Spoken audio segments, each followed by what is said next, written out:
Хотите посмеяться? Давайте вместе посмеемся. Новая передача вышла на украинском телеканале ICTV. Итак, начнем. Уменьшаются бюджеты социальных слоев. Под статью экономии уже попали учителя, врачи и соцработники. Одновременно с этим все больше инвесторов уходит с российского рынка. Как будто и не про Россию далекую нам говорит, а про близкую сердцу каждого украинца Украину, глаголит этот ведущий. Как будто бы у нас не заморожены пенсии, зарплаты, как будто бы не начали экономить на самых малообеспеченных, как будто бы это не в Украине урезаны максимально соцвыплаты и не из Украины ушли все инвесторы. Но слушаем дальше, там про бедность сейчас будет.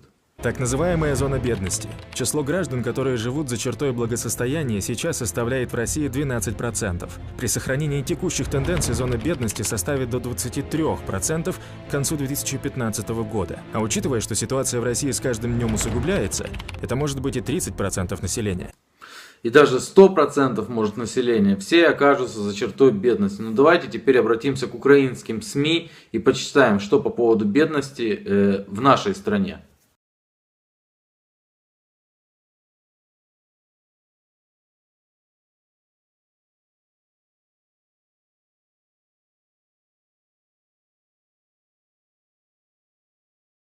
Так получается, что в Украине за чертой бедности находилось как раз таки те самые 10-12% украинцев. А сейчас ситуация, понятно, не улучшилась, мягко говоря. И поэтому можно ожидать как раз таки 20-30, а может и 40% людей, находящихся за чертой бедности.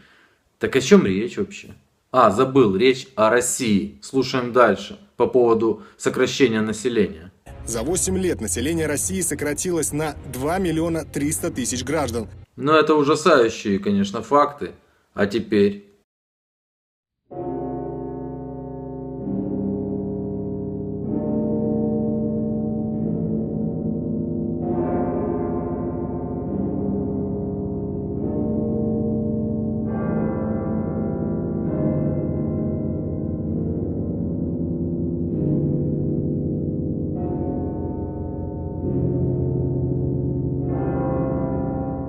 Ничего, никакой логической нестыковки не замечаете? А почему на украинском телевидении, в стране, где население сокращается колоссальными темпами, рассказывают о сокращении населения в России? А какой смысл в этом? Смысл, а? Но нам рассказывают дальше о рождаемости. Для того, чтобы население не убывало, коэффициент рождаемости должен быть не меньше 2,11 детей на семью. За всю историю человечества ни одна нация не восстановилась при коэффициенте 1,9. В России же он составляет 1,3. При таких показателях вымирание нации неизбежно. Это просто ужас. Дело в том, что данные по поводу коэффициента рождаемости есть за 2012 год. И это очень просто проверить. Можно просто вбить в Google, вот как я и сделал, чтобы исключить всякие манипуляции. Давайте посмотрим.